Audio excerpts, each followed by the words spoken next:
Hello everybody, my name is Jonas Auder and on behalf of my colleagues Niels Verheyen, Sven Meyer and Stefan Schneegast, I'm going to present Flyables, haptic input devices for virtual reality using quadcopters.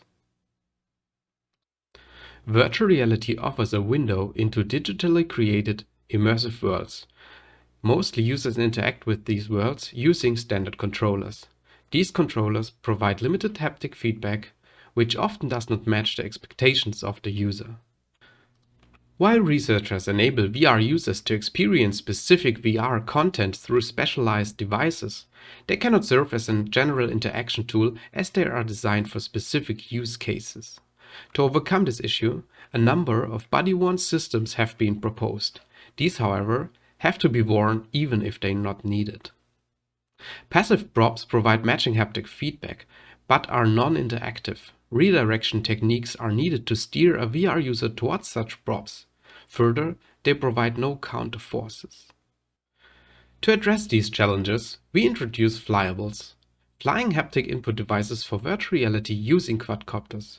The core idea of Flyables is to provide a set of well-known 3D printed input devices mounted on quadcopters. These input devices are represented in VR by virtual counterparts. The Flyables toolkit already comes with 5 well-known user interface elements, which can be 3D printed and attached to quadcopters. Currently, the Flyables toolkit contains a button, knob, joystick, slider and a 3D mouse to enable a wide variety of input possibilities. For each of them, we designed the virtual representation and a physical drone attachment. Our 5 input elements look and work as follows. The button can be used to provide discrete one-time input events.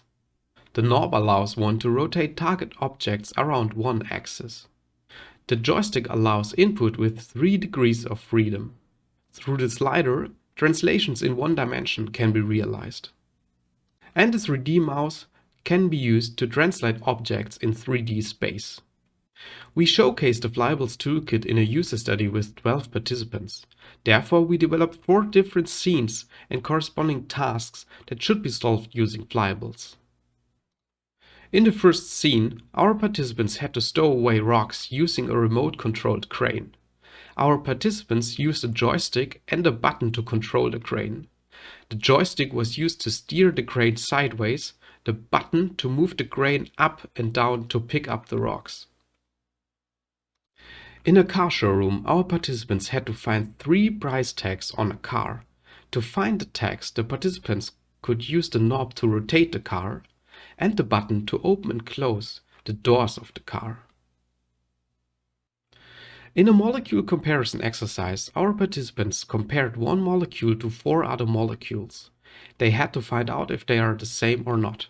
Therefore, they could use the knob to rotate the molecule and a 3D mouse to translate the molecule in 3D space.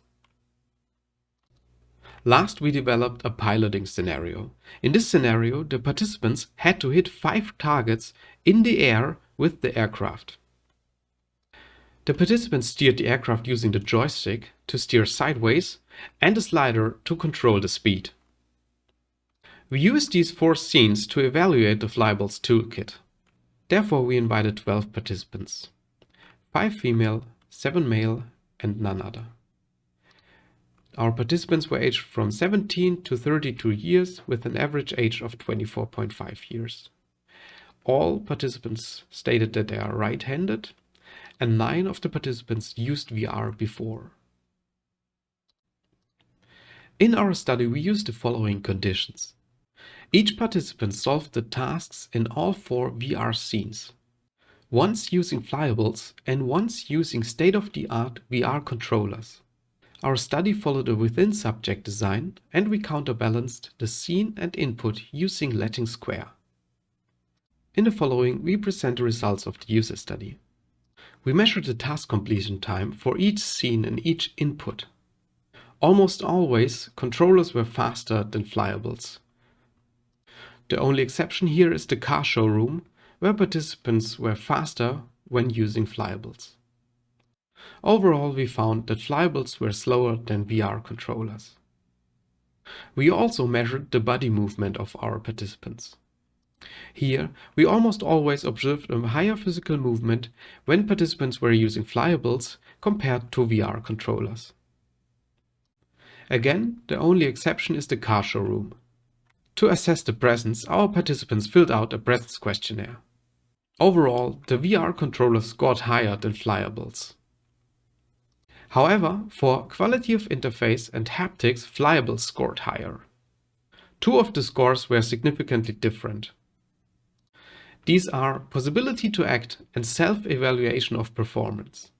In both, standard VR controllers scored a higher value. We also gathered qualitative feedback from our participants. Our participants enjoyed using Flyables. Here, one participant appreciated that one can move around like in everyday life using Flyables.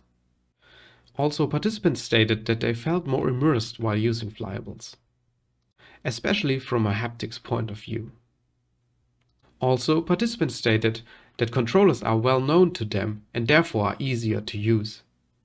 When we compare Flyables to state-of-the-art controllers, we found that our participants solved the task faster using controllers and that controllers provided a more precise input compared to Flyables. But our participants stated that the mapping of the actions to the button is arbitrary.